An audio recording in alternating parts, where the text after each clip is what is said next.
Hello mga ka-watcher, our ulam for today's is sisig.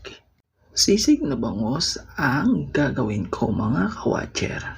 Boneless bangus pala ang binili ko doon sa palengke mga ka-watcher. Boneless ang pinili ko kasi para hindi na ako mahirapang maghimay, para diretso durog na lang.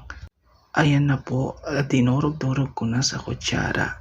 Bali, prinito ko pala ang bangus, hindi ko na pinakita ang pagpiprito. Pagkatapos maalis lahat ng laman, set aside muna natin yung balat ng bangus. At ready to cook na tayo mga ka-watcher. Ang una kong nilagay ay dairy cream, then bawang, sibuyas, at igisa muna natin ang mga ingredients. Inilagay ko na din ang bangus na hinimay-himay ko or dinurog-durog ko kanina.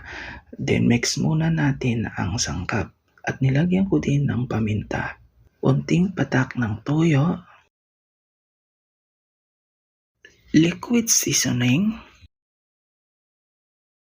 isang pirasong itlog,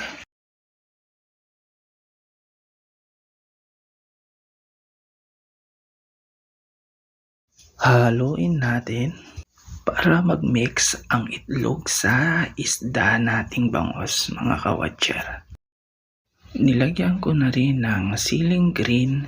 Pwede rin kayo maglagay ng pulang sili. Kinuha ko na ang balat ng bangus dahil dyan ko ilalagay ang ginawa kong sisig mga ka-watcher. Hindi pala ako naglagay ng mayonnaise dyan kasi may ayaw kumain ng may mayonnaise kaya binukod ko na lang ang mayonnaise. Thank you for watching. Don't forget